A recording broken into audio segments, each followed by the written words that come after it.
keadaan di lapangan, sehingga kita karena background kita adalah di bidang akademis, ya tentunya di lapangan pun akan selalu kepada SOP, standar operation, yang memang berlaku di situ. Karena masalah legal aspek ini memberikan suatu hal yang sangat dominan kepada bidang kita ya. Nah, sehingga kalau kita mengacu kepada Permen PUPR nomor 19 tahun 2011, nah ini memberikan suatu input yang nyata-nyata di situ berita masalah tata ruang dan lain sebagainya. Sehingga kalau kita kembalikan ke bidang kita sebagai highway, sehingga baik itu adalah khususnya di elemen vertikal maupun elemen horizontal, ada batasan-batasan. Yang tidak lain yang tidak bukan memang sebagai milestone daripada keselamatan.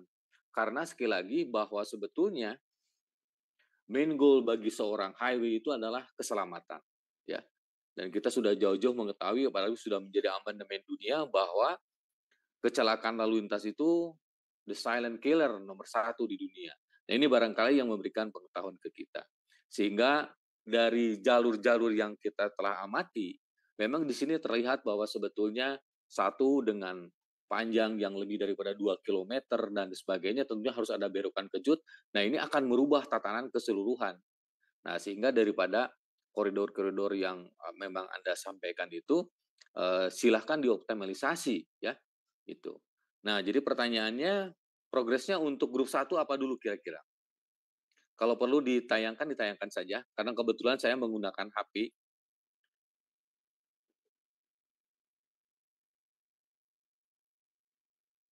Silahkan grup 1 Haikal, progresnya sampai di mana ya? Untuk masalah reoptimalisasi tentang masalah alignment ya, khususnya alignment horizontal.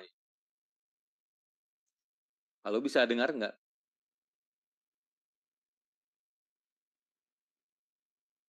Ya, bisa, Pak. Oke, Bisa, Pak. oke. Baik, mungkin baik, dari terima kasih. grup 2 dulu aja, Pak. Boleh, silakan.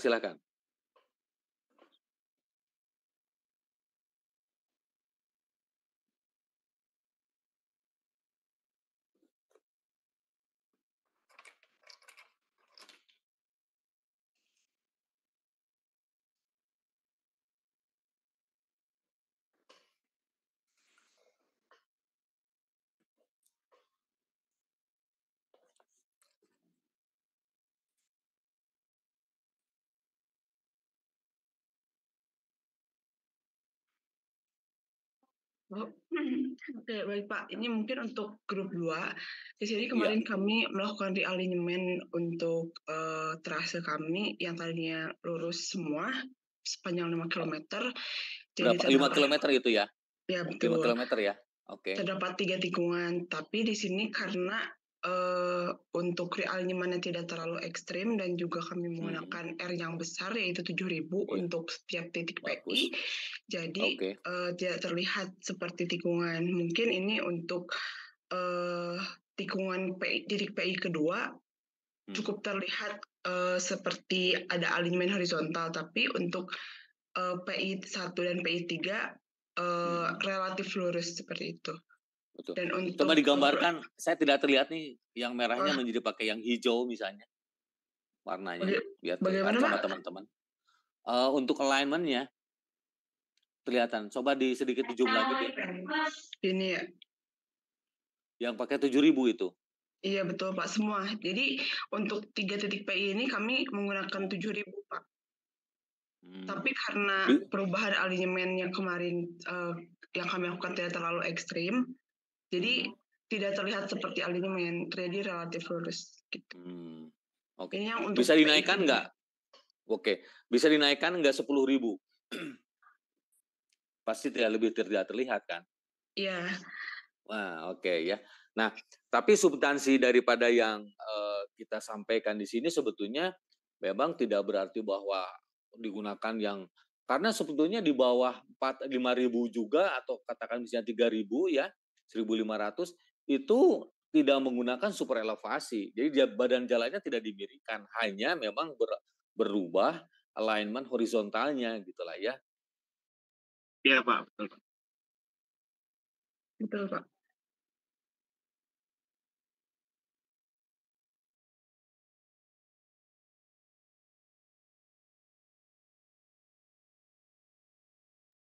Cek cek. Karena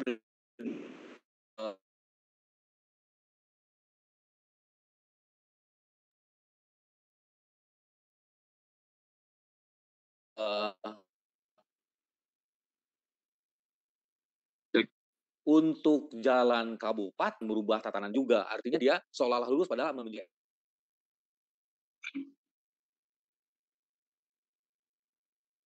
Suaranya menghilang, Pak.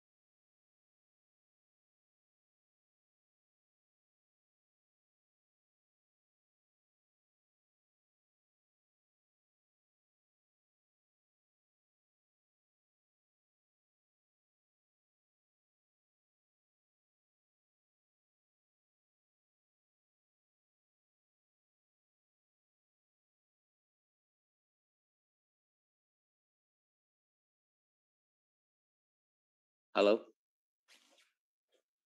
Halo, Halo, Pak. Pak. Oke, makasih. Nah, jadi sebetulnya memang dengan 7.000 yang diambil ini memberikan juga substansi pembicaraan dari desain itu.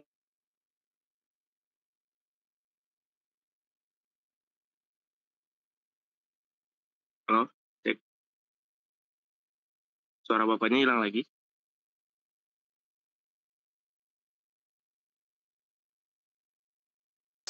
Anda harus di dalam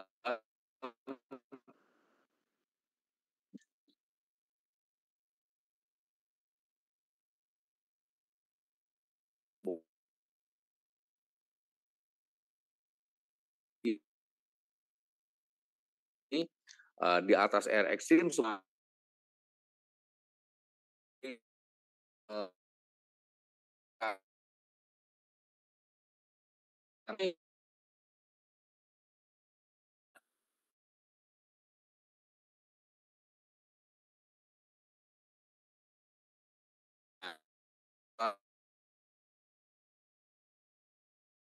permasalahan semacam pekerjaannya, karena bagaimana pula dengan R7000 itu fungsi kontrolnya bagaimana dan lain sebagainya, tentunya sudah menggunakan alat ukur yang lebih cepat.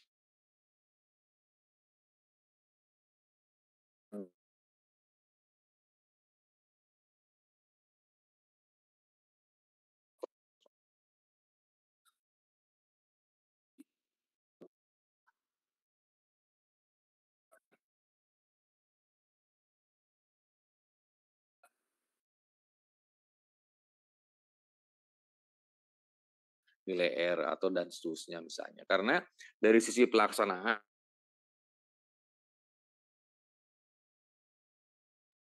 Pak, mohon maaf suara Bapaknya putus-putus, Pak.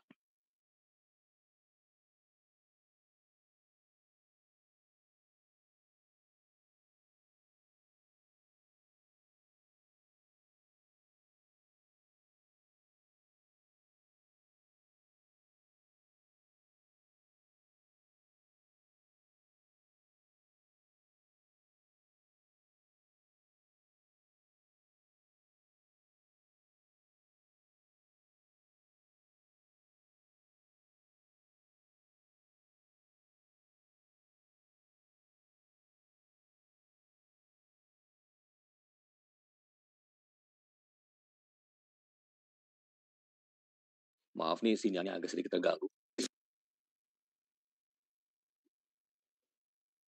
Baik, Pak. Lanjut.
Halo, apa bisa dengar ya? Bisa, Pak. Bisa, Pak. Oke. Nah, ini sinyalnya agak sedikit memang sinyalnya putus-putus atau gimana ya? Iya, betul, Pak, putus-putus suaranya. Oh, iya, ini Iya, ada Pak. masalah nih sebetulnya. Oke, nah jadi substansinya itu ya, jadi sebetulnya Anda nanti lihat di Permen PU nomor 19, Permen PUPR nomor 19 tahun 2011, bahwa sebetulnya ada R yang minimum, ada R yang maksimum di situ ya. Dulu kita biasanya menggunakan sebut sebagai tabel Barnett sebetulnya zaman-zaman kita, tapi sudah tidak sangat jadul itu. Nah, Anda sebetulnya bisa langsung diaplikasikan dengan nilai R tadi ya. Nah, saya ingin tahu sendiri dari tim yang grup 2 ini, apakah Anda patokannya menggunakan 7.000? Silakan sama timnya dibahas. Kenapa Anda menggunakan R7.000? Katakan ada yang 5.000, ada 8.000. Kenapa Anda jatuhnya di 7.000? Ayo. Firda. Sebentar, Pak. Ya. Kenapa Anda ujung-ujung angkanya 7.000 tidak seperti sekarang misalnya 4.000 lah, karena angka 4 itu kan ajaib misalnya, karena Golkar dukung Gibran gitu dan lain sebagainya. Kenapa kira-kira Firda? Kok 7.000 kenanya gitu? Instead of 10.000, 15.000, kok aneh ini ganjil banget 7.000 misalnya. Kenapa? Saya ingin tahu saja. Ada referensi barangkali? Silakan. Kok Ya, tiba-tiba izin menjawab, 7.000 Pak. gitu? Oke, silakan. Izin, Pak, sebelumnya alasan kita memilih R7000 itu sebetulnya di pedoman desain geometrik jalan itu kan sebelumnya sudah ditentukan yang dari Bina Marga, ada tabel-tabel penentuan R-nya, Pak. Kemudian, Ya. bentar, Pak. Nah, di mana itu kalau dilihat di pedoman tersebut, kan ada berbagai macam tabel berdasarkan nilai, mulai dari nilai E normal, kemudian ada nilai E max-nya juga, dan peruntukannya juga, Pak. Untuk Iya, peruntukan betul. dengan jalan dengan lebar lajur 3,5, kemudian ada dengan lebar lajur 3 meter, kemudian ada 2,75 meter. Memang, Pak, kalau Betul. di tabel, untuk peruntukan tabel jalan kita dengan lebar 2,75, kemudian nilai E normalnya itu 3% dan E max-nya itu 8%, seharusnya memang R terbesar dalam tabel itu sebetulnya di 5.000, Pak. Di 5.000 meter, Pak, untuk R-nya. Untuk lebar lajur 2,75 meter. Namun kita mempertimbangkan untuk R yang lain, kita coba untuk menggunakan gimana kalau di tabel yang lain tuh ada R yang sebesar tuh 7.000, Pak, maksimalnya. Tapi memang peruntukannya itu untuk lebar lajur 3,5 meter. Tapi kita coba terapkan di jalan kita itu ternyata masih bisa begitu, Pak. Itu sih, Pak, alasan dari kita, Pak. Izin, Pak. Nah, oke, makasih. Nah, ini memberikan suatu nuansa ya, bahwa sebetulnya memang kalau masalah desain silakan saja. Cuman memang karena kita terkaitan dengan masalah tata ruang, Anda sebelumnya Anda menggunakan yang 272 atau memang lajurnya Anda dibuat 275? Karena kalau kita mengacu ke prasyaratan untuk naik tingkat itu 272 loh, ya. Jadi sebetulnya lebar ini kan 2 jalur ya. Halo, Iya, 2 betul, Pak. jalur ya? Betul, Pak. 2 jalur. Nah, sebetulnya kalau misalnya dipakai yang 272, itu kan berarti satu jalurnya itu adalah bukan 2,75 kan? Berarti 3,5 ya? Kalau menggunakan 272. Atau berapa sih Anda yang menggunakan untuk bis standarnya biar naik kelas? Kalau dari pembicaraan awal itu Anda pembebasan lahannya minimum adalah 272 atau 2 berapa? Halo, grup 2? Sebagai patokannya. Apakah 272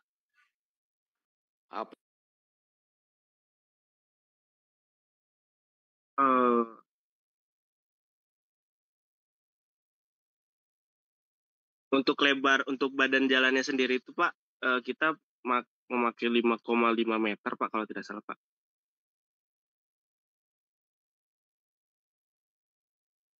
5 meter Pak, izin Pak, lebar jalurnya Pak.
Suaranya kembali hilang Pak.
Halo, Assalamualaikum. Waalaikumsalam, ya Pak. Aduh, sorry nih ada kenalannya. Itulah gambarannya ya. Nah, kembali ke permasalahan awal yang kita lalui, bahwa memang sekali lagi dari penjelasan rekan Anda kenapa menggunakan 5.000, kenapa 7.000, itu tidak terlepas daripada memang justifikasi Anda ini tidak terlepas dari pengalaman juga sih sebetulnya ya. Karena sebetulnya dari gambar itu 7.000 tidak terlihat ya. Lalu kalau semakin besar ada persyaratan panjang jalurnya. Nah, tapi saya ingin menekankan kepada grup 2 ini, dari lahan yang memang Anda perencanakan yang dari misalnya 6,5 2, lebih baik kita mengacu kepada standar nasional. Sebagai jalan nasional itu ada 272 ya.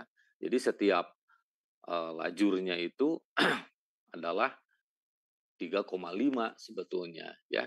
Nah, terlepas karena sebetulnya memang penentuan daripada berapa lebar daripada jalurnya, lebar daripada lajur itu tidak terlepas daripada lintas harian rata-ratanya sebetulnya.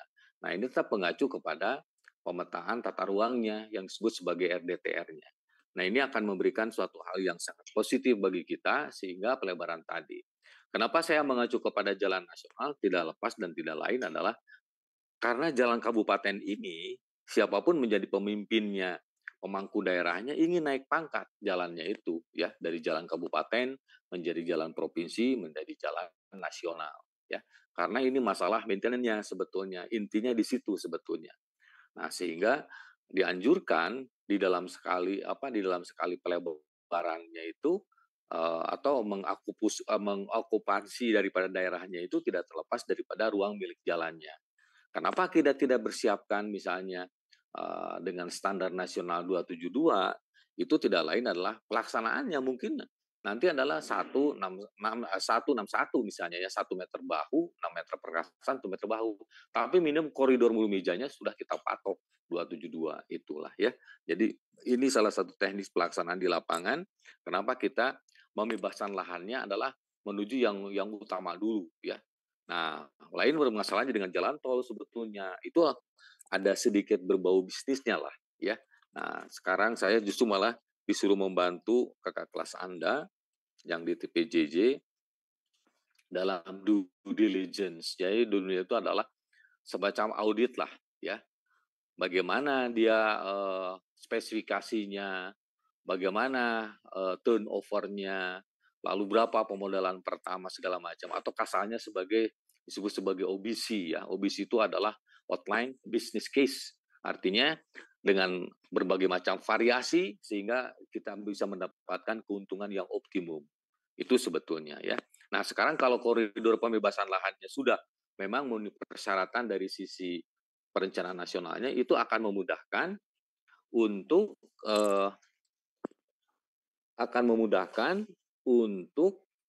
pengembangan ke depan. Karena bagaimanapun pula, sekali lagi, karena inti dari Pemda itu adalah hal pembangunan yang notabene akan memberikan positif dari sisi kita. Nah, ini barangkali yang harus dipahami bersama ya. Nah, itu kelihatannya ya. Nah, jadi sense ini mengapa kita tidak memberikan hal yang terbaik? Ya udah dibebaskan saja 272 koridor yang standarnya begitulah ya di situ. Karena sekali lagi masalah lahan itu menjadi suatu handicap terbesar bagi seorang highway ya dimanapun pula. Belum lagi kalau punya mereka aturan-aturan tertentu di dalam hal pembebasan lahan yang disebut sebagai hak ulayat atas tanah.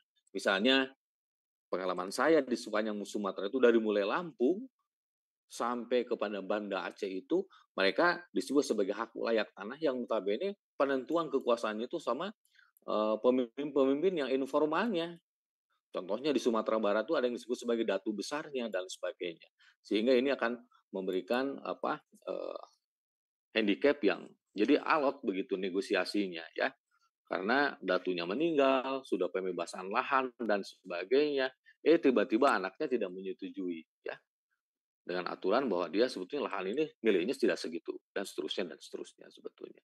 Nah, ini sehingga Karena kan prinsipnya kita membebaskan lahan yang udah utama duluan, nah sehingga koridor itu menjadi milik kita, ya. Nah, sekarang ada hal yang menarik sebetulnya yang kalau Anda sedikit jeli, ya. Di Jakarta itu ada yang disebut sebagai kawasan GBK, ya. Kawasan apa GBK itu adalah koridor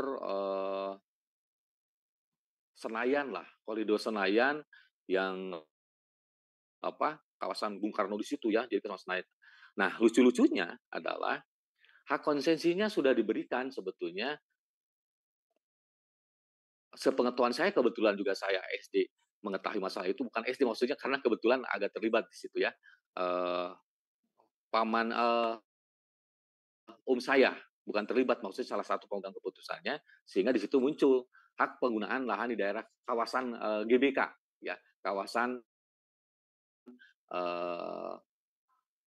Bung Karno di situlah ya, Senayan di situ. Nah, tadi malam justru salah satu cucunya Ponco Sutowo agak protes karena dia ada di situ yang namanya Hotel Sultan, itu adalah pengelola utamanya dia, nggak tahu nama PT-nya nggak tahu. Yang jelas itu adalah owner daripada gedung atau hotel yang disebut sebagai Hotel Sultan tersebut. Dia memprotes, loh ini kan hak usaha saya, masa tiba-tiba dia. Padahal konsesinya sudah lebih daripada hampir 50 tahun loh. 30 tahun yang pertama, pengembangan 20 dan berakhir pada tanggal 18 September 2023. Itu. Nah, sekarang kan anak cucunya sudah menikmati hal itu. Dia tetap aja protes ya. Dengan alasan bahwa itu dia sudah meminta surat ke BAKMN, jadi Badan Pengelola Masalah Tanah ya, BKN, pertanahannya, BPN maksud saya, Badan Pengelola Pertanahan Nasional, sudah mengajukan bahwa dia minta diperpanjang sewa di wilayah GBK itu. Ya. Nah, itu belum turun surat. Ya iya, kenapa harus nunggu suratnya turun kalau sudah habis? Itu yang punyanya kan di bawah Kementerian Seknek, Sekretaris Negara. Dan dia sudah tahun yang lalu sudah mengajukan bahwa dia ingin memperpanjang penyewaan wilayah di GBK tersebut. Nah, karena memang dulu ya, yang namanya Ibnu Sto itu kan mantan direktur Pertamina, wah kekuasaannya sangat besar sekali. Nah, sekarang kan satu sudah meninggal. Malah sekarang anak dan cucunya sudah meminta jatah lagi. Nah, ini sebetulnya masalah kebijakan-kebijakan kayak demikian tidak terlepas daripada pemimpinnya ya di situ. Itu hanya sebagian kecil yang disebut wilayah GBK ya di situ. Nah, jangan sampai terjadi. Nah, sehingga kita sebagai seorang teknik sipil di dalam pengembangan ruang milik jalannya, kenapa tidak udah dipatok aja sekarang menuju yang sangat ideal yang disebut sebagai ruang milik jalan untuk pengembangan ke depan. Nah, ini maksud saya itu sebetulnya ya, bahwa masalah tanah itu dari tahun ke tahun kebijakannya, polisinya berbeda gitu ya. Nah, ini yang saya khawatirkan. Nah, mumpung di daerah Wajo, Sulawesi Selatan itu hamparan sawahnya, sekali lagi hamparan sawahnya begitu besar, pembebasan lahannya bisa sangat memungkinkan. Kenapa kita diperbesar saja, misalnya menggunakan standar 272 ya, 2 meter bahu, 7 meter perasan, 2 meter bahu. Ini terlepas daripada memang ada keinginan daripada pihak dimanapun pula kabupaten itu menyerahkan masalah klasifikasinya itu adalah menjadi jalan yang sifatnya nasional. Ya, itu sebetulnya bisa dimengerti ya. Halo. Bisa, Firda. Pak. Pak. Bisa, Bisa. Pak. Halo. Halo, Oke Pak. ya. Nah itu jadi maksud saya di situ sebetulnya. Ya, siap ya. Itu maksud saya. Jadi sebetulnya menggunakan R5000 bisa, menggunakan R7000 bisa, tapi kita harus punya legal aspek yang jelas. Tadi dari si aturannya segala macam. Tapi yang lebih lagi kita mengetahui rencana detail tata ruang ke depan seperti apa. Jadi nanti Anda tidak lagi kerepotan dengan masalah pembebasan lahan dan sebagainya. Itu yang kita harapkan sebetulnya ya. Oke. Ada lagi kalau tadi dari sisi alinemen horizontalnya. Apakah DUP 2 ada permasalahan tentang masalah alinemen vertikalnya? Silakan.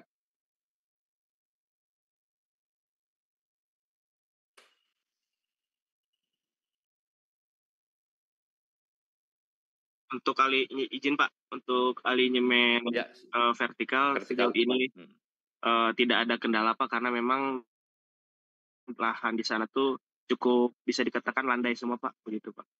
Jadi untuk cut and fill pun saya rasa tidak begitu banyak Pak. Oke, ya. Izin Nah, Pak. Ya. kita sebetulnya oke, terima kasih, Dek. Bukan berarti mendahului Pak Agus, sekali lagi hati-hati kalau kita berbicara masalah di geotekniknya ya. Karena kita kan belum punya data, apakah Anda sudah mempunyai data sekundernya yang CBR di daerah Anda, terutama untuk grup 2. Apakah ada data-data geoteknik yang menyertai sehingga Anda memberikan satu statement bahwa di situ untuk masalah alignment vertikal tidak menjadi masalah? Izin Pak, untuk data CBR belum Ya. ada kita temukan Pak. Memang. Oke. Ya. Belum ya. Oke, terima kasih. Karena kebetulan minggu depan kan sudah mulai Pak Agus ya di sini. Betul. Nah, hati-hati kalau kita berbicara masalah data-data geotekniknya ya, yang diantaranya kita memang menginginkan disebut sebagai data CBR-nya ya.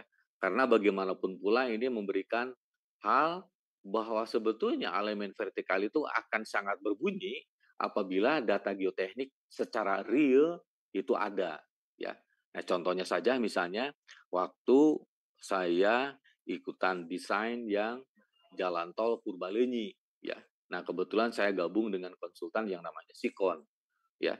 Nah, di situ itu kebetulan kita kebagian antara wilayah Cibiru sama stasiunnya Buah Batu.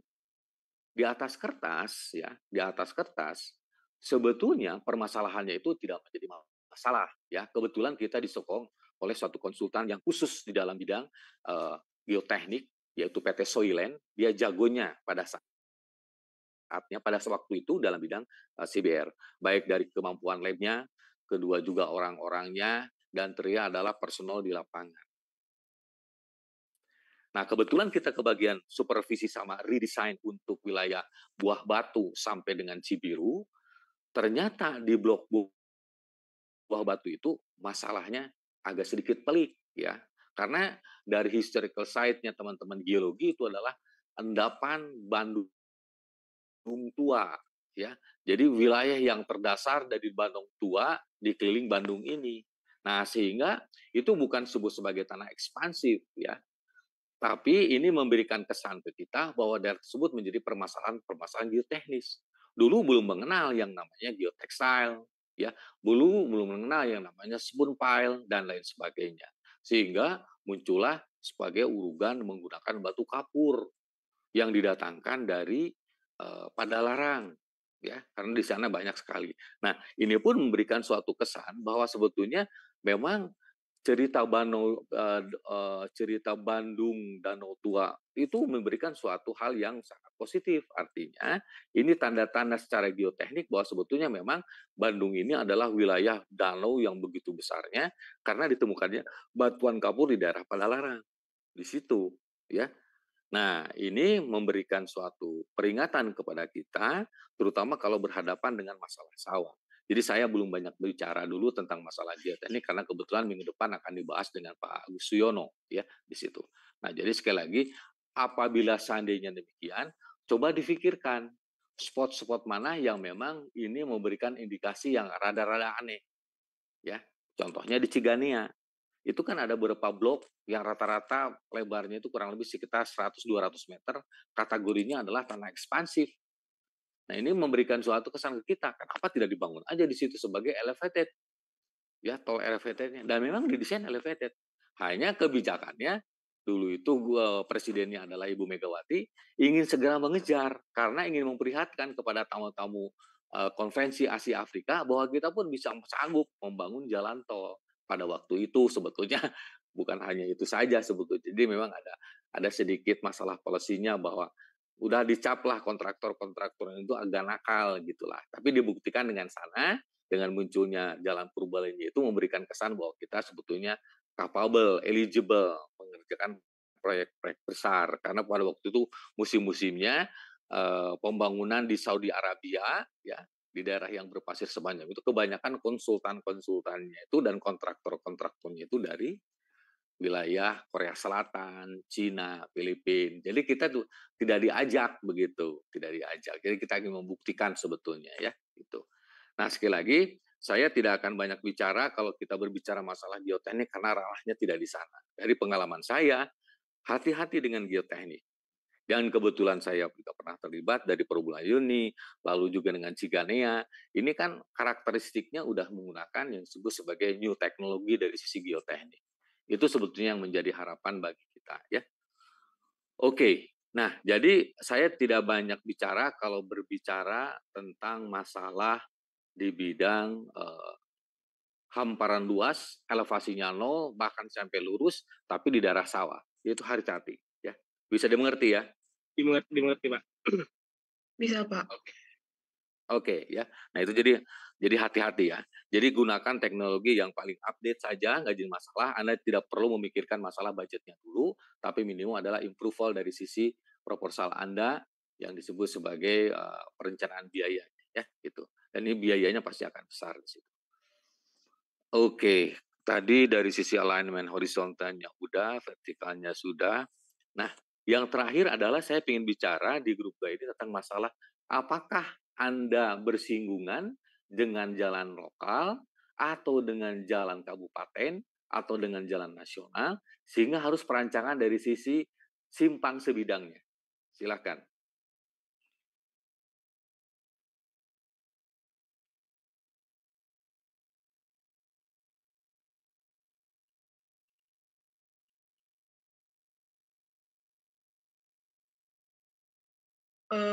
Sebentar, Pak. Mungkin kalau untuk Ya, kelompok 2, silakan.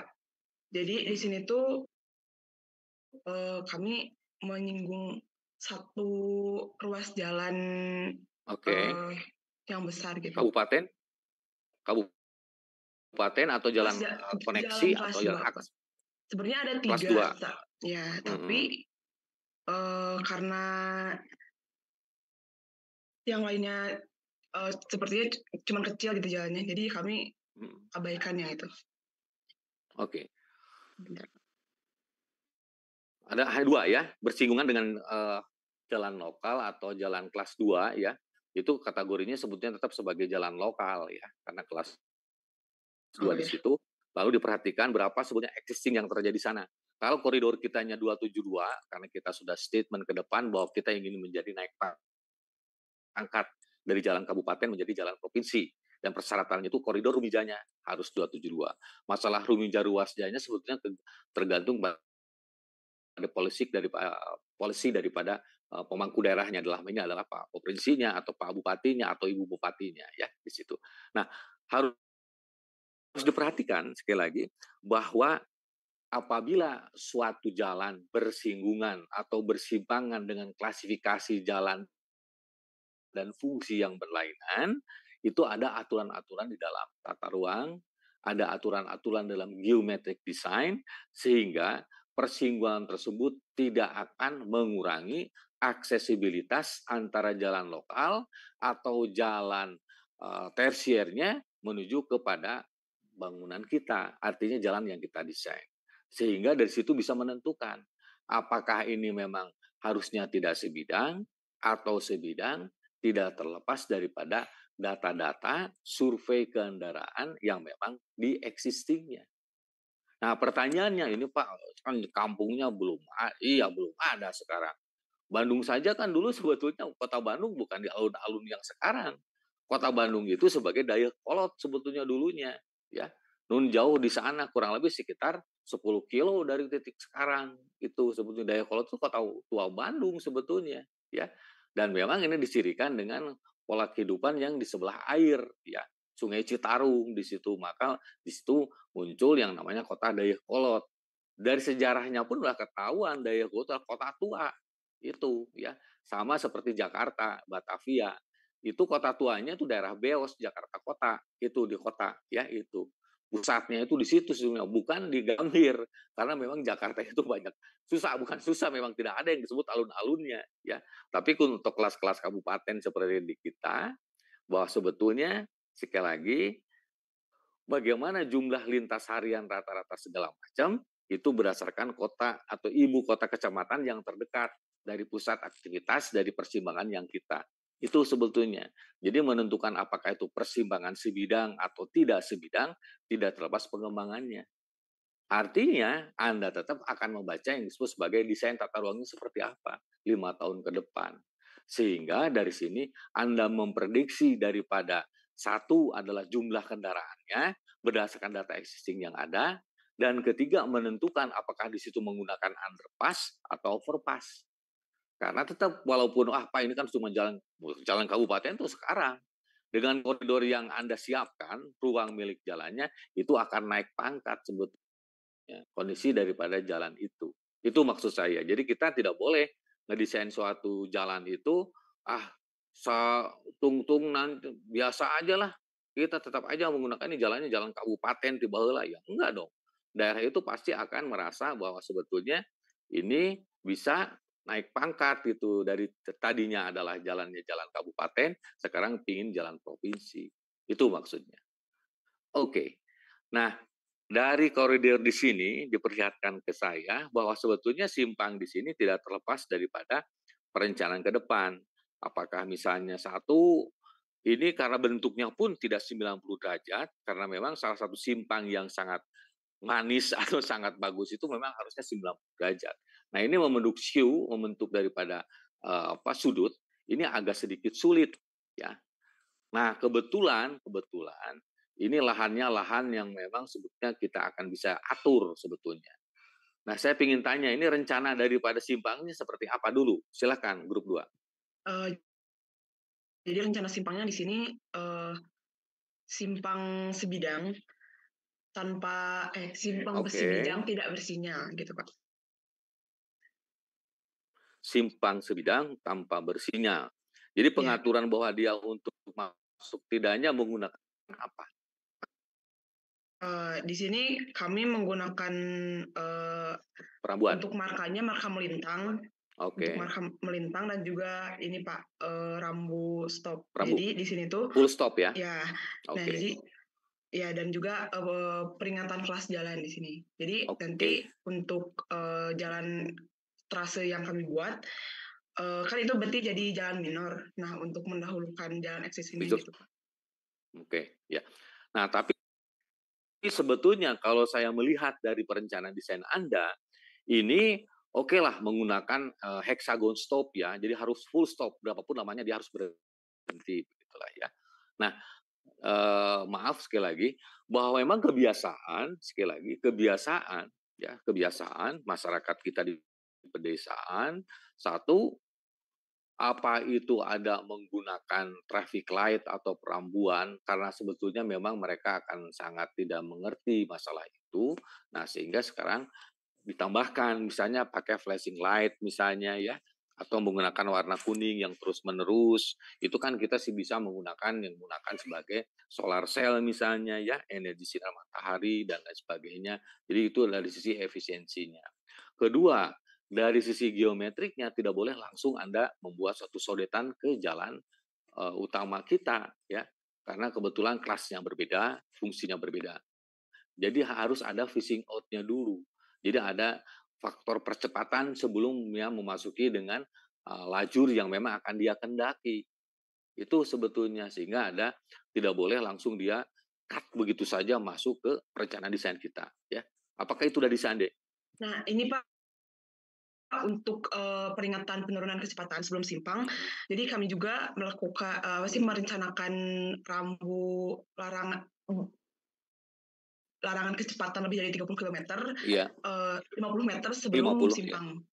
Ya, betul Pak. Kalau 50 meter tertanggung 100 meter ada tanda, 50 meter ada tanda. Tapi agak sedikit dipertegas ya, menggunakan misalnya rubber bar misalnya, yang kalau bahasa kitanya kalau di tol tuh ngagu duduk dulu, satu. Jangan lupa nanti di simpang itu tidak boleh langsung gabung, tapi dia harus ada semacam percepatannya dulu ya, 50 meter. Pengalaman di lapangan itu 100 meter sebetulnya. Jadi tidak boleh langsung motong. Jadi dia mepet dulu ke bahu jalan yang diperkeras, tapi mempunyai kualitas yang sama dengan jalan kabupaten, kurang lebih sekitar 50 meter, ya, sampai dengan 75 meter, baru dia menggunakan katakan misalnya blip untuk sign bahwa dia akan masuk ke jalur tersebut. Jadi tidak boleh langsung patah demikian ya. Jadi ada faktor cekungannya dulu di situ. Ada akselerasi ya menuju ke jalan kabupaten Anda niat. Maaf ini jalan kabupaten kan yang akan kita desain ya. Betul. Nah, itu. Jadi memang dari klasifikasi yang berbeda ya, itu tidak boleh sodetan langsung dia ya. Apakah itu dia menggunakan pulau segala macam, bukan itu sebetulnya, tapi harus ada dulu faktor percepatannya di situ ya, ada faktor percepatannya. Lalu yang kedua karena memang Anda tidak menggunakan traffic light atau menggunakan lampu stop dan sebagainya, bagus ya, selama memang itu lintasnya masih aman sebetulnya. Artinya bahwa dengan kecepatan yang berbeda antara jalan lokal dan jalan kabupaten, ini memberikan tanda kepada kita bahwa sebetulnya dengan full stop yang hexagon full stop ini memberikan pengarahan kita bahwa di situ memang daerah berbahaya di situ ya. Tapi satu lagi misalnya ditambahkan di samping tadi saya katakan sebagai flashlight-nya dengan kuning yang langsung berbunyi 24 jam, menggunakan dia solar cell, dan terakhir adalah itu harus terang, ya terutama pada malam hari.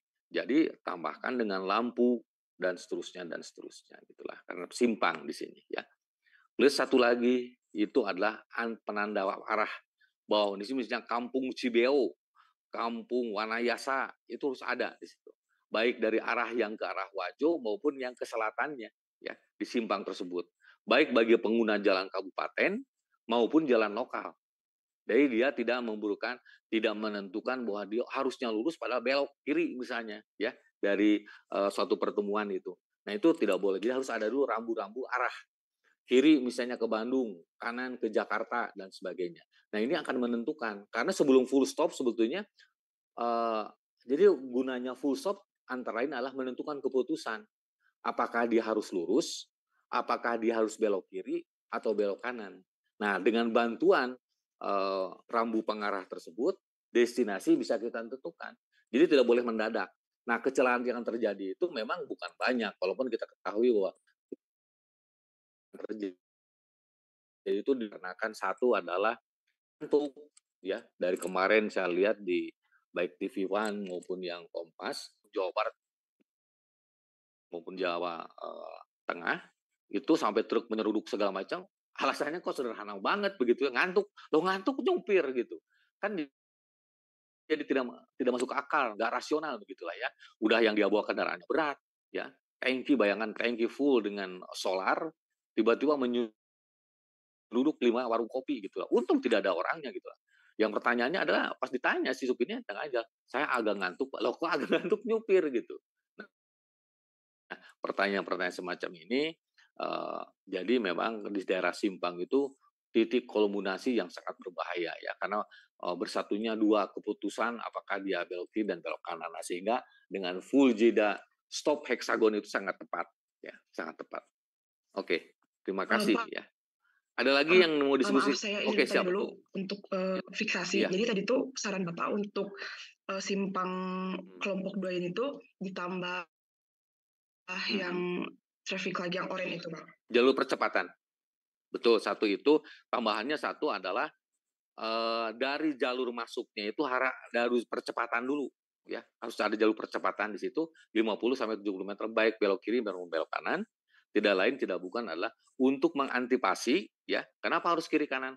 Nanti kalau dari jalur utama kabupaten yang belok kiri ke kampung kita, dia masuk ke situ dulu deh. Ya. Jadi dia akan dari katakan 50 km per jam, dia akan slower selama 50 km sampai 70 km baru belok kiri di situ. Tapi dia kan tidak full stop karena belok kiri langsung. Nah, sebaliknya dari jalan lokal, dia mau ke jalan kabupaten kita, ada full stop bagus di situ, full stop berhenti setelah. Tapi sebelum full stop ada 25 meter atau 25 meter itu ditentukan dulu arahnya mau kemana, diperingati dengan yang hijau itu. Kiri Bandung, kanan Jakarta misalnya. Nah, jadi ada keputusannya dibantu si driver itu, gitu maksud saya. Jadi kalau seperti ini bagaimana Pak? Jadi kami juga sudah melakukan perencanaan untuk pengadaan rambu penunjuk Bagus. arah. Nah ini tuh Mhm. jaraknya 3 meter dari apa sih? Ya. Persimpangan. Nah, kalau seperti itu bisa Pak atau ada yang kurang? 3 meter dari simpang atau Itu 3 meter iya dari Pak, mana itu? jarak antar rambu simpang ke ini kurang lebih 3 meter. Nah terus, Oh, nah kalau dari sini berarti oke. kurang lebih 53 meter gitu Pak. Kalau dari Betul. simpang Nah, cuman memang dari ini. simpangnya ya, dari titik pertemuannya. Nah, itu sebelum belok kanan harus ada dulu percepatan 50 baik ke arah yang jalan kabupatennya ya, maupun dari jalan kabupatennya menuju ke simpang yang kita ini harus ada dulu pelebaran di situ. Jadi bahunya berubah dulu nantinya dia. Bahu jalan yang 2 meter itu berubah dengan kualifikasi pavement yang sama, tidak lain tidak bukan adalah tentunya ada median di situ. Ya, ada median. Sudah dipisahkan dia bahwa dia akan belok ke kampung Dayakolot misalnya. Jadi katakan sudah menepi. Nah, perlunya itu adalah dengan tanda panah tadi ya. Nah, bagusnya memang jangan seperti yang dikerjakan oleh Kementerian Perhubungan lah. Jadi data-data ini misalnya penunjuk arah, belok kiri tidak boleh, belok kanan tidak boleh, disatukan sehingga kita tidak bisa memberikan keputusan yang cepat dengan tanda-tanda itu gitulah, sehingga dengan jarak 3 meter reliable lah saya. Tapi apakah tanda lalu lintas dulu atau arah dulu yang dipasang? Kalau dari arah Apakah utara ke tanda selatannya arah dari kampung? ini tuh Betul. Rambu dulu atau pengarah dulu? pengarah dulu Pak, baru rambu. Oke, betul. Harusnya begitu ya. Kalau kita nggak disatukan gitu, jadi decision-nya sangat mendadak dia, ya. Antara rambu dan pengarah. Harusnya pengarah dulu, ya. Pengarah dulu baru perambuan. Bukan rambu dulu, apalagi disatukan, bingung nantinya dia. Dia pengarah dulu. Pengarah itu menentukan apakah dia mau ke Banjaran, apa ada Yakolot, begitu, baru dia ada rambu demikian. Oh iya, boleh kecepatannya tidak boleh dan seterusnya. Gitu. Atau katakan misalnya itu adalah udah jalan kabupaten, nggak jadi masalah sih sebetulnya. Ya, gitu. Oke, bagus ya. Hanya sekali lagi desain untuk masuk ke jalan kabupatennya itu harus ada dulu percepatannya di situ 50 meter ya ke depan. Jadi tidak boleh langsung di situ dibuat misalnya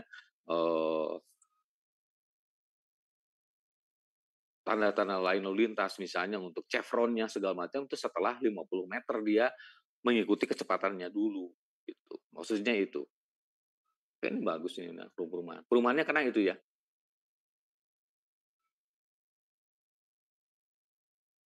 Iya Lalu Pak, sedikit. sedikit ya. Nah, itulah.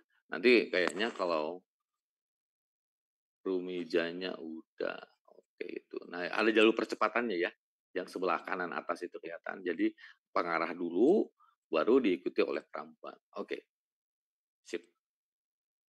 Oke. Apalagi kira-kira?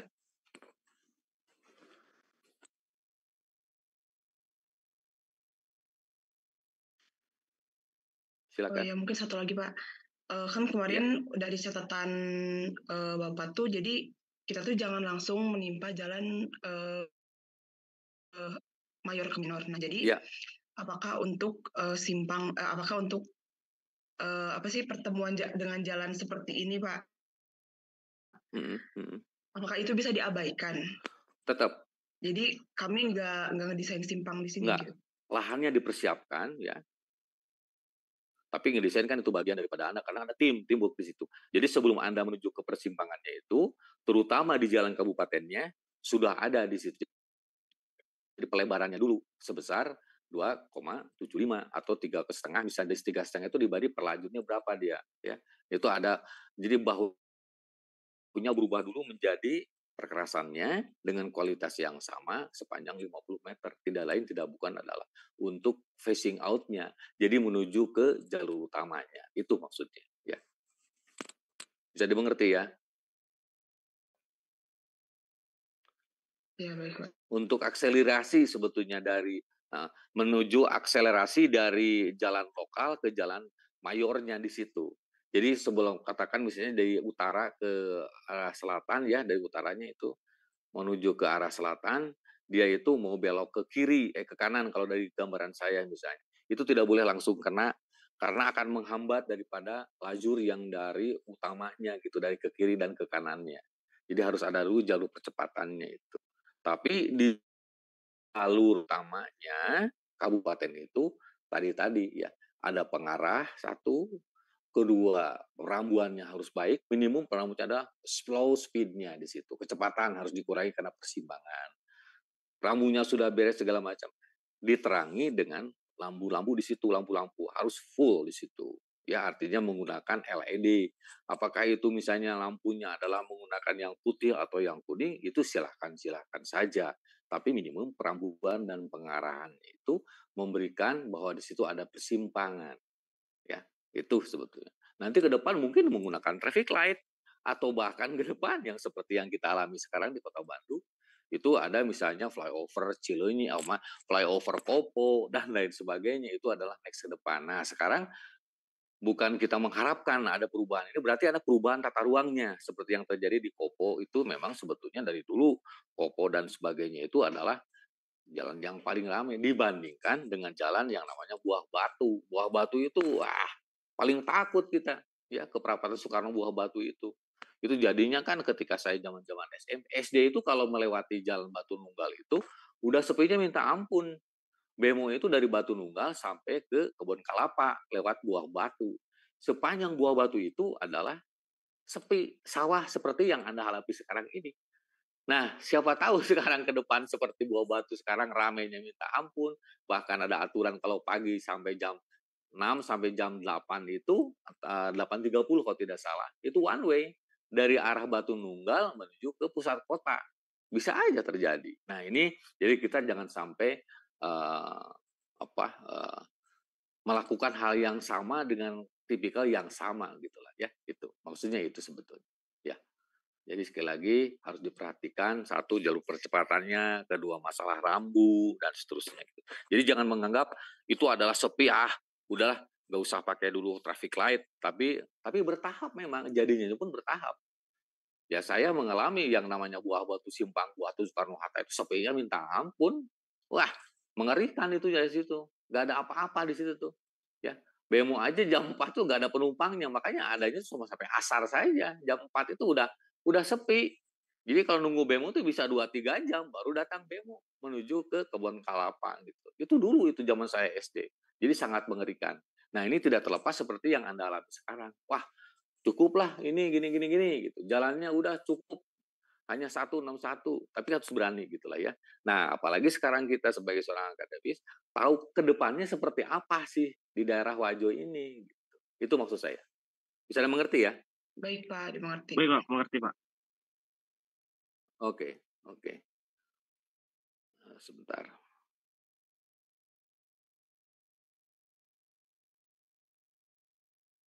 Sebentar ya. Oke.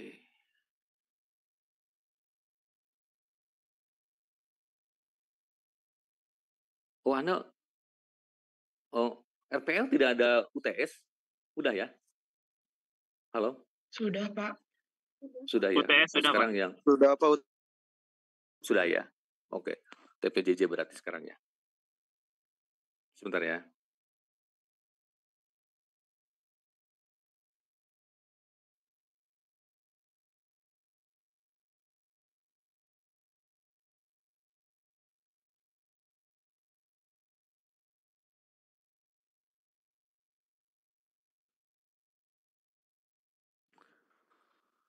Oke, sebentar.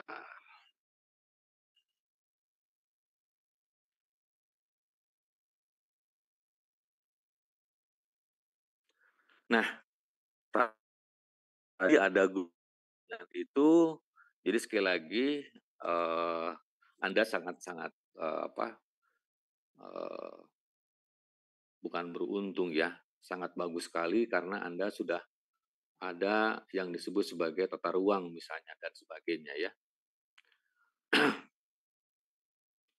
Ini akan memberikan hal yang sangat bagus karena apa?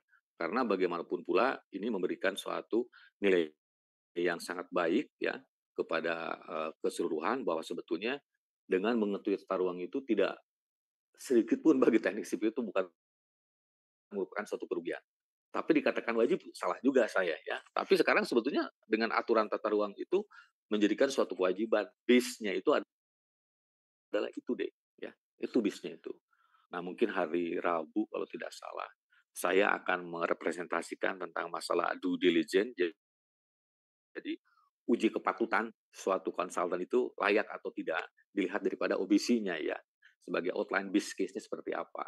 Karena kebetulan konsultannya satu dari McMorman Doughnut dari UK, dari Inggris, satunya lagi dari New Mexico. Intinya sebetulnya saya jualan begitulah ya. Jalan tol di Pantura, berapa nilai worth-nya di situ, keuntungannya berapa segala macam. Mereka agak sedikit gamang tentang masalah pavement. Jadi minta bantuan saya, Pak Sep ini si bulenya tuh nggak percaya kita bisa maintain masalah pavement. Kalau saya dia kenapa sih menggunakan rigid pavement instead of daripada flexible pavement. Nah, ini tidak terlepas daripada policy government juga. Tapi tetap pegangan saya adalah di pantai utara, terutama di daerah Batang dan sebagainya itu adalah pusat industrialnya akan sangat gede. Sama seperti Jakarta Cikampek. Nah, sehingga keputusan di konsultannya itu menggunakan rigid pavement. Tapi dia ragu-ragu. Nah, berarti kalau Anda baca nggak tata ruangnya seperti apa? Kata saya itu. Ya. Loh, Pak, kan ini kan orang plan, betul orang plan, tapi Anda sebagai seorang leader harus tahu pengembangan di sana itu seperti apa. Nah, sehingga memutuskan untuk menggunakan rigid pavement tidak terlepas daripada itu. Kedua, aspal itu akan semakin mahal di kita dikarenakan memang sebetulnya semakin jarang begitulah. Nah, sehingga kita perlu berpikir otak sekarang bagaimana nih untuk kualifikasi aspalnya itu bisa yang disebut sebagai artificial. Nah, sekarang kita kan sudah bekerja sama dengan jurusan teknik kimia di Politeknik Negeri Bandung. Jadi sebetulnya oli-oli bekas itu bisa ya bisa didegradasi dengan cara mereka, dengan teknologi mereka menjadi aspal sintetis namanya. Ya, aspal sintetis di situ. Nah, ini memberikan harapan bagi kita ya bahwa sebetulnya sipil memang benar-benar teamwork begitu, nggak bisa independen, tidak bisa ya. Oke, sekali lagi terima kasih yang untuk grup 2. Nah, sebelum diakhiri silakan pertanyaan lagi. Halo. Silakan ada pertanyaan lagi di grup 2. Kalau dari grup cukup. Anda sampai ke pavement kan desain? Sampai ke pavement kan desainnya ya? Iya dong, harus sampai ke pavement dong. Iya Pak, sepertinya Pak, sampai pavement betul. Oh iya, sampai ke sana dong harus, biar Anda tahu. Oke, kalau tidak ada pertanyaan, silakan grup yang berikutnya Haikal, terserah yang mana. Mungkin untuk yang berminat saja Pak bisa mengajukan. Siap, silakan ya, silakan. Sebelum nanti kita jam 9.30 kita dulu ya. Untuk yang belum sarapan, silakan sarapan. Saya juga harus OTW ke kampus karena harus ada yang saya kerjakan dulu. Kita sampai 8.30 ya. Lalu kita nanti masuk 9.30 ya. Bisa setuju ya? Karena harus ngecek yang lagi sidang.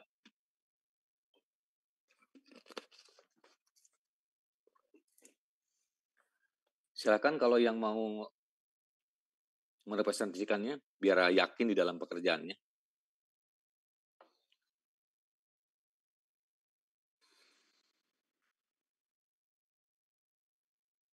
Dari kelompok 1, Pak. Boleh, silakan.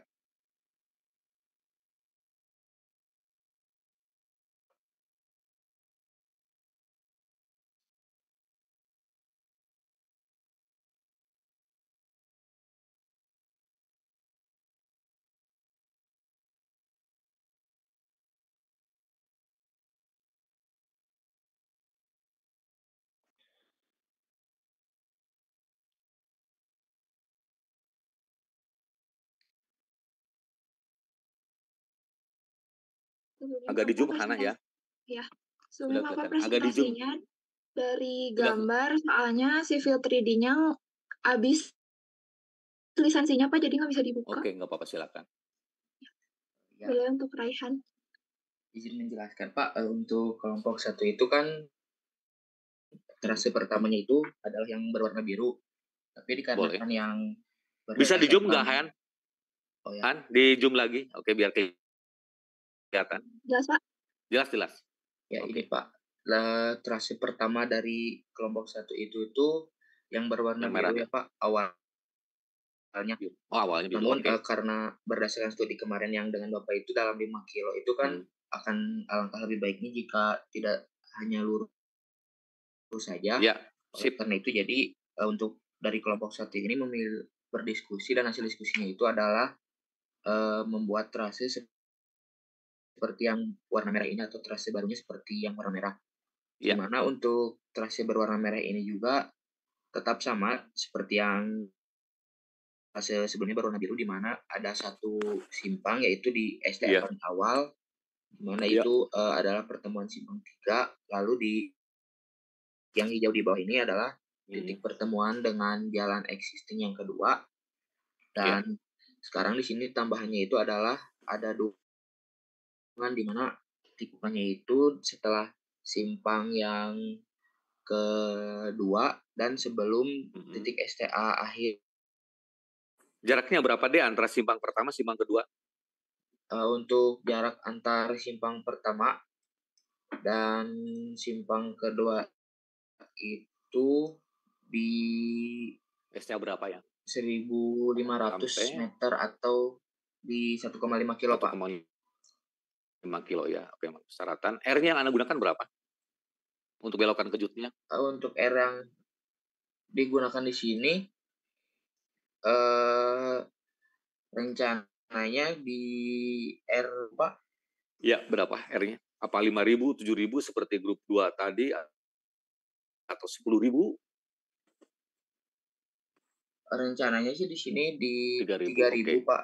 Nah, kalau 3.000 itu memang batas minimum ya, tapi itu akan terasa. Tapi nanti dicek Anda di di tabelnya, apakah dia masih lengkung normal atau lengkung peralihan, atau dalam kondisi normal kan 3% yang Anda tested ya tadi itu. Ya, nah, itu juga harus Anda cek kembali. Harus dicek kembali ya. Nah, dengan 3.000 itu memang sebetulnya di gambar akan terlihat ya belok kiri dan belok kanannya ya. Nggak apa-apa. Jadi sangat benar bahwa di situ tidak boleh ngebut. Jadi sekali lagi buat adik-adik semua, jalan lurus itu bukan berarti dibelok-belokan, tidak. Ya. Seorang highway itu punya sense bahwa sebetulnya dengan jalan lurus itu banyak mudarat daripada manfaatnya jalan lurus itu. Satu, faktor kecelakaan karena konsentrasinya terpecah dia. Karena betul, yang utama itu ya, jadi menyebab kita ngantuk karena fata morgana itu. Ya seolah-olah akhirnya kecepatan sampai 180 pun tidak terasa sama dia. Tapi dengan ada belokan-belokan itu ada membangunkan daripada si drivernya. Itu maksud belokan kejut itu sebetulnya. Dan banyaklah di jalan-jalan tol yang itu, bahkan salah seorang dirjen PUPR itu saya lupa namanya, itu orang tuanya wakil bupati Jawa Timur, Suhermanto Dardak, ingat sekarang ya, Suhermanto Dardak. Nah, kebetulan Pak Suhermanto Dardak itu teman sekelasnya almarhum kakak saya ya. Nah, ini memberikan suatu hal yang nyata ya, bahwa sebetulnya jalan lurus itu memang sangat berbahaya. Dan memang seperti yang Anda katakan, ngantuk itu obatnya nggak ada lagi ya. Bukan kerating daeng, bukan lemon tea, tapi ya take for a while. 15 menit bagi seorang yang ngantuk berat itu sama dengan tidur 3 jam itu. Karena betul-betul rest begitu. Di mana tidurnya di jalan? Bukan. Anda namanya rest area. Ya, itu fungsi utama rest area itu adalah nama juga rest area, untuk istirahat sebentar bagi driver. Jadi bukan untuk rendezvous, bukan, apalagi arisan ibu-ibu ya. Tapi untuk berhenti sejenak, baik si terutama di si driver, baik suasananya tidak jenuh gitu, sehingga kita segar aja di dalam mengendarainya. Nah, sehingga persyaratan minimum di rest area itu sama seperti misalnya dapur umum, kamar mandi, klosetnya yang bagus, karena kita di Indonesia harus ada musola dan lain sebagainya. Persyaratannya itu ya. Nah, lain seperti yang di tempat-tempat lain di dunia Yang saya tahu misalnya di Eropa itu memang lebih fancy ya daripada di Amerika yang sangat standar tapi luas rest areanya itu. Jadi betul-betul mata itu dimanjakan banget kalau rest area di Amerika itu ya. Hamparan hijaunya terlihat ya. Lalu kamar mandinya juga sangat ya, kamar mandi standar lah untuk internasional itu. Tapi beda kalau rest area di Eropa. Kebanyakan Eropa itu lebih diramaikan dengan hiruk pikuk ya, bandnya gandeng juga semacam itu. Tapi gitu jadinya bukan istirahat gitulah ya. Tapi dimanjakan dengan makanan yang sudah mengandung hal-hal yang membuat kita tidak ngantuk. Bukan berarti ditambah alkohol, tidak sebetulnya. Tapi makanan itu yang memang nikmat dan lezat membuat kita wah jadi ngantuk begitulah ya. Nggak dikasih obat dan sebagainya. Itu sebetulnya ya. Jadi sekali lagi masalah ini tetap harus diajukan kepada aturan-aturan tadi ya gitu. Oke, bagus. Silakan teruskan. Iya, Pak. Selain tentang lurusan juga Pak, ini salah satu pertimbangan yaitu adalah di simpang yang pertama itu Pak, yang di FT awal, jika menggunakan trasi yang biru itu kan sudut dari jalan existing dan jalan rencananya itu terlalu curam sehingga untuk simpangnya nanti menjadi simpang 3Y yang dimana untuk simpang 3Y itu karena sudutnya yang terlalu kecil akan membuat sulit gitu dari mobil yang dari jalan trasi biru menuju ke belok kirinya. Betul. Setuju ya, setuju. Apalagi misalnya itu daerah sawah. Sawah itu kan sekarang truknya gede-gede. Nah, belok kanan kecepatan tinggi akan terbanting, akhirnya dia akan terguling ya. Itu jadi memang setuju. Bukan berarti tidak setuju dengan tikungan Y ya. Tapi minimum sebetulnya itu tuh pun yang tikungan Y itu akan dipatahkan nanti dengan dia bisa belok kiri langsung, misalnya kalau di arah Y ini belok kiri langsung dengan persyaratan dia jumlah lajur di jalan kabupatennya itu ada terfasilitasi karena ada fishing out tadi ya. Jadi di dalam lajurnya dia ya, di dalam lajurnya tentunya dengan jalur yang sama ya. Oke, silakan terusan. Ya, untuk si horizontal ini sejauh ini cukup aman Pak. Jadi rencana kita seperti ini, namun untuk yang vertikalnya sebenarnya secara keseluruhan itu sudah lumayan aman, namun dari tikungan yang terakhir sampai menuju ke STA terakhir yaitu STA 5 di situ cukup ini sih Pak jomplang untuk cut and fill-nya karena di daerah yang hijau itu tuh udah masuk ke dataran tinggi kayak bukit gitu. Untuk cut and fill-nya lumayan agak bermasalah dan besar gitu di bagian situnya Pak. Seperti itu Pak. Anda punya data CBR-nya yang sekunder nggak? Oh, kalau untuk CBR belum dapat, Pak. Oke. Nah, sama seperti tadi grup 2, kita harus lebih berhati-hati kalau berbicara tentang masalah di geoteknik ya. Karena ini akan merubah total tatanan alignment vertikal kita. Itu bukan nakut-nakuti, memang kenyataan kayak demikian. Itu ya kenyataan. Nah, sehingga sekali lagi mungkin superposisinya berubah, mungkin elemen horizontalnya berubah dan lain sebagainya. Ini juga memberikan kesan ke kita bahwa sebetulnya yang disebut sebagai desain yang optimal itu tidak terlepas daripada proses seperti yang kita lakukan sekarang, asistensi gitulah ya. Karena bagaimanapun pula ini memberikan hal yang positif.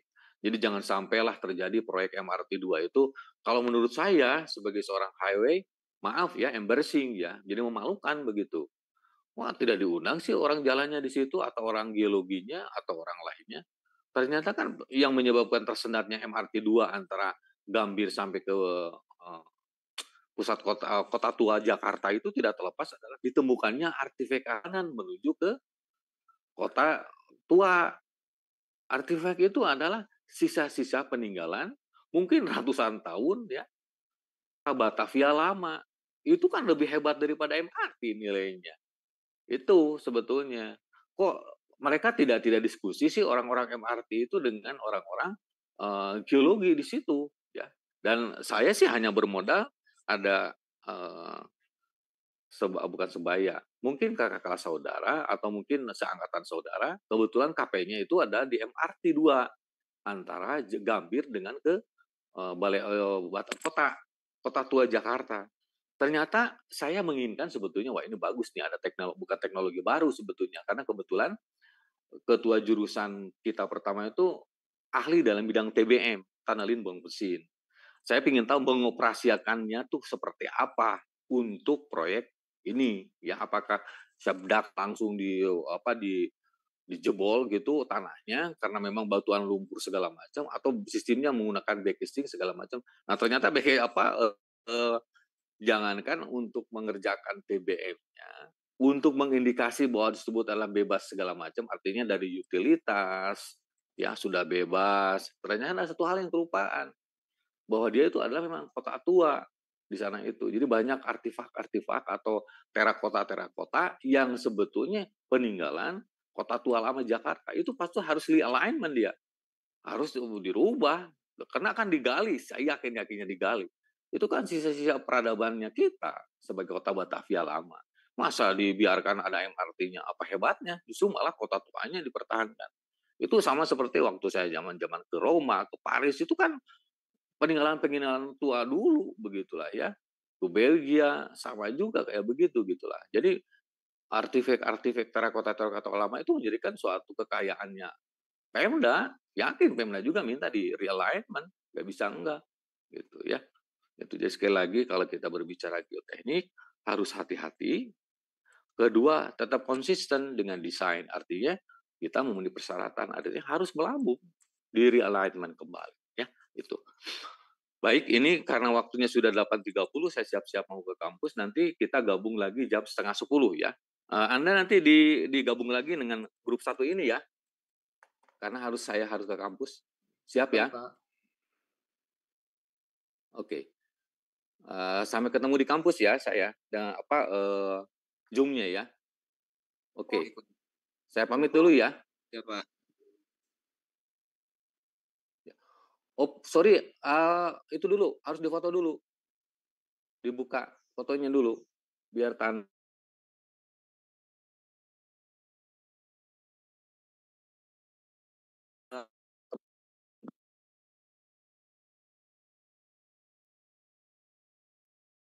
Bapak, jadi nanti lanjut lagi ke kelompok 1, Pak? Masih kelompok 1. Masuk, silakan. Tolong bisa dilihat.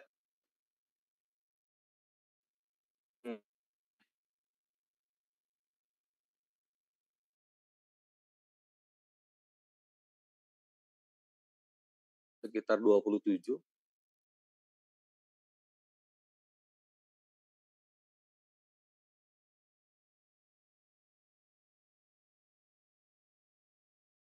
Bisa dibantu ya, yang short screen-nya ya. Nanti kita gabung jam 9:30. Short screen-nya dikirim ke saya, karena saya menggunakan HP, jadi layarnya kurang lebar. Silakan dibuka dulu kameranya ya. Biar difoto dulu. Silakan bisa dibantu. Saya nggak bisa nih HP-nya nih, agak sedikit ribet. Kang bisa dibantu, Kang? Dibantu, Kang? Iya, Pak. Ya, itu sama Dali, Pak. Oke, makasih Dali.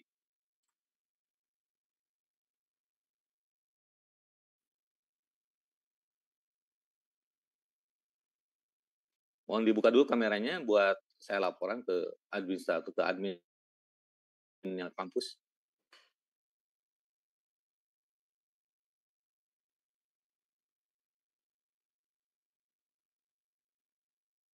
Terima kasih ya, oke. Oke, terima kasih Dali ya. Nanti dikirim ke saya, Li ya. Oke, saya pamit dulu ya. Nanti ketemu di kampus. Iya, Terima kasih. Pak. Pak.